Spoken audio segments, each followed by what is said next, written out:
Hello and welcome tankers to the World of Tanks with PR154, where it is our mission to showcase ordinary tankers doing extraordinary things. Now what follows is an edit from a recent Twitch stream where we've showcased such an achievement and had the responsible party on station to take us through what was going through their mind and down their barrel at the time. Now if you've got a replay of your own to submit and you don't mind having the opportunity to have a little one-on-one discussion about it, then please swing by our Discord at the link below and slap it on the submission platform. We would absolutely love to have you on board. In the meantime, happy tanking and enjoy this video. Okay, so T-34-3, I don't have one. What's the attraction of this vehicle for you? Big gun, semi-mobile platform, and good turret armor. So it was buffed a while back. Gravelo doesn't exactly share your sentiment there. T-34-3 really bad, he reckons. Yeah, really bad. Well, I guess it comes down to a matter of opinion. I guess how you set it up, because I got like a 5-6 skill Chinese medium tank crew. So okay, I can see where that can be useful. So you've got improved aiming. I assume you're a little bit derpy. You're trying to offset that. You've got stabs, you've got rammer, and you're running food as well. So really trying to extract the most out of our crew here. Yeah. Gun depression, I recall as being a massive issue with Chinese mediums. How do you go with this? It was free, but I think I got 6.5 now, so it's not that bad. Okay. So that must have been part of the recent buff that the vehicle received. Let's talk gunnery. So you got 196 mil of pen, which is really on the lower end. Yeah. But it gets actually the reason why I don't mind it gets preferential matchmaking.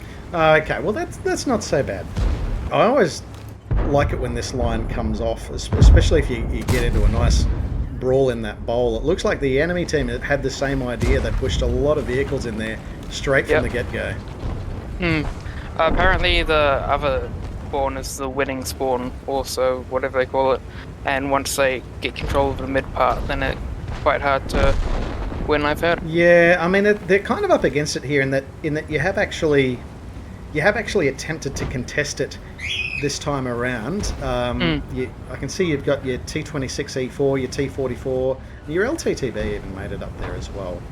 And they did commit to it enough that the tank destroyers that you're going to expect to hang out in E8 aren't probably can't get a line of sight on them. So that's good. So you've joined the traditional heavy push line, the OHO 7032 T26E4, which practically counts as a heavy tank sometimes. Yep. That thing's got quite good armor. Alright, this T26E4 is experimenting with every new hole that's getting punched into it. Yeah, only tank that came to this area, it seems. Yeah, I mean that's the thing about how a lot of games will pan out. You have a situational advantage, and you're able to push it. Yeah. Unfortunately, the enemy have been able to leverage their advantage on the top of the hill, it would appear. Crossfiring us, maybe even tank destroyers back at their base could hit us prevent that. What's another thing you're worried about once you've broken through here is the presence of enemy artillery, but you're fortunate there's no enemy artillery in this game. One of the games. But things are collapsing for you in the north. Yeah, everyone died. You've got the two southern approaches more or less sorted out, but Cap is really under threat. Having said that, you have closed up the numbers somewhat. 4 or 5 the difference. ELC are running for his life. Light tanks are important in that area of the map with all the bushes and such. Definitely. So he's got 10 points left. If he tries to sniff Whiz-Fizz, that's going to end up taking the last of the hit points off. Fun fact, kids, don't sniff Whiz-Fizz, it's bad. That SGRV backing me up, it seems. Yeah. Excellent. Alright, so that's taken the immediate threat off the Cap circle. The enemy doesn't appear to have capitalized here though. Like the north was open, but they stuffed around. Yeah, they seem to be quite slow. Maybe they think we have many more tanks here instead. Not sure. Yeah, but very timid advance considering they had the 703 2122 and the ship tech. We see you. I mean, having the good crew, having the vert stabs, and the improved aiming is probably really paying off on the way in, where you managed to land the penetrating hit, isn't it? The sad irony, sometimes the better aimed shots are the ones that don't penetrate. Yeah, that has been my experience with this tank. Sometimes, to be honest. But the DPM on this seems to be pretty solid, though. You 390 hit points per shot, and you're following up fairly consistently with the double barrel Soviet Premium.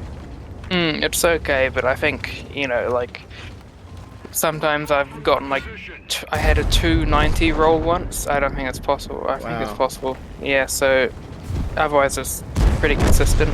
Yeah, okay. So your team, it did have a significant numerical advantage in the south. Some of them have redistributed to help you out, and that's great. But it looks like they're getting picked apart. Scores are now 10-all.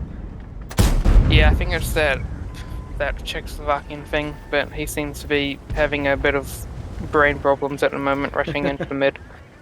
Yeah. So he has broken cover there. All right, so you've got possible bead on T-44. Swing and a miss. Unlucky there. I guess that's the natural derpiness of T-34-3 playing out. Yeah, naturally it's very derpy, even with all the equipment. But 6.5 degrees of gun depression, you are going to struggle to keep playing that hull down position. So off you go. The turret hatches can get quite vulnerable as well, so got to keep moving. Yeah, honestly, with 122 TM, I'm surprised that those turret hatches aren't more of a problem than they actually are. But I don't know, we seem to be able to make them work. I think it sacrifices the overall mobility and DPM for having this awesome armor and penetration. So based on where we think the enemies are, you shouldn't be pushing across into a crossfire here. So that's great.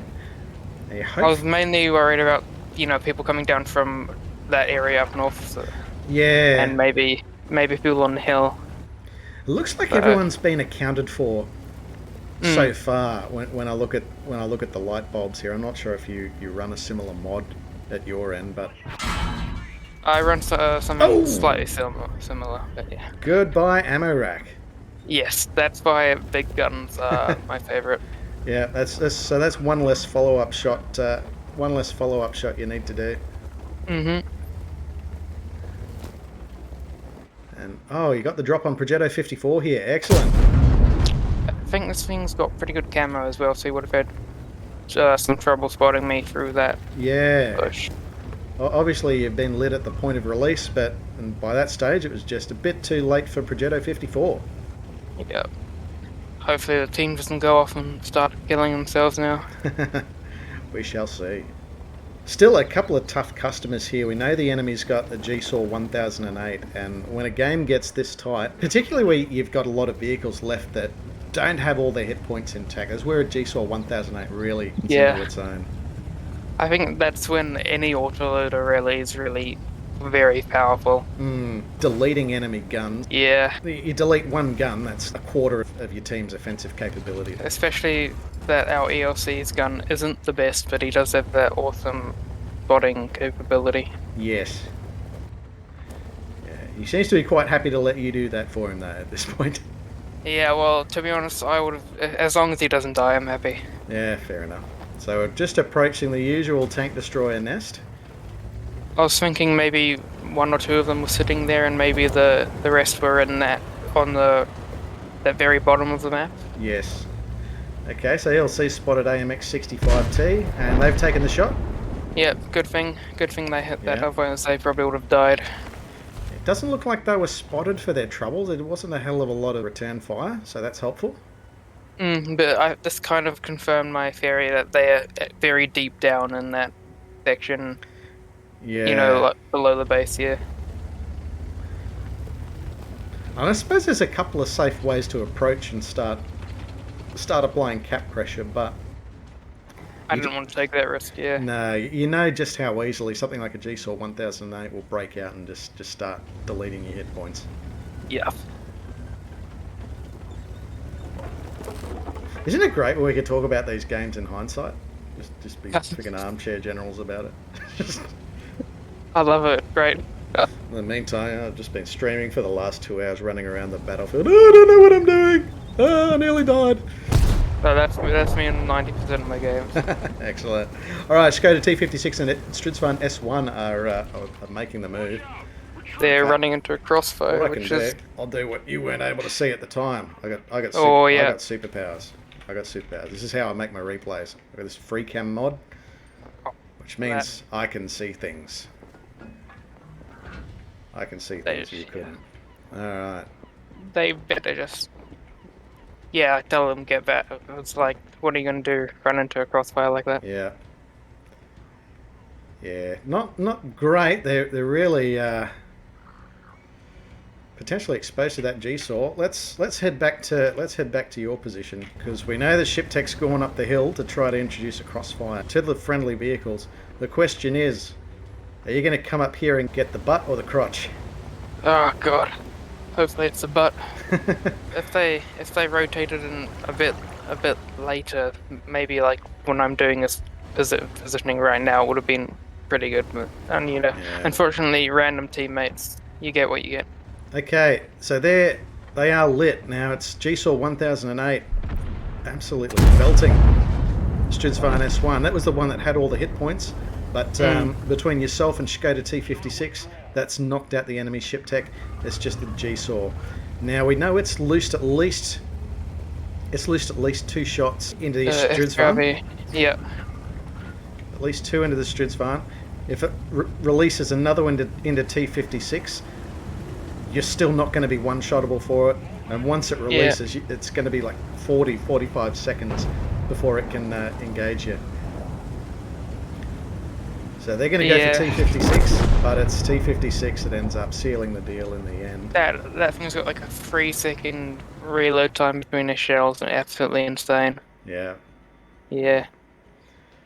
All right, it was pretty cool. A nice tight game. I haven't had one of those in ages, to be honest. So, for your efforts, that was a level 1 mastery, so top 5% of tankers in T-34-3 for that week. Nearly 3,800 hit points of damage, 4 kills, and I think you have a lot of space on your jacket for all those medals you picked up. We had fires, we had demolitions, bruiser, duelist.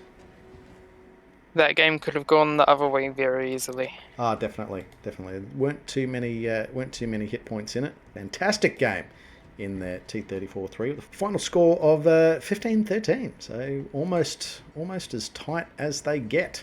I mean, you see replays like that, and you're always tempted to try and pick up the tank and replicate the success yourself. But no, this tank you need like food, very good crew, and all that. So it seems to be to manage that derpy gun handling. It seems to be essential. Yeah.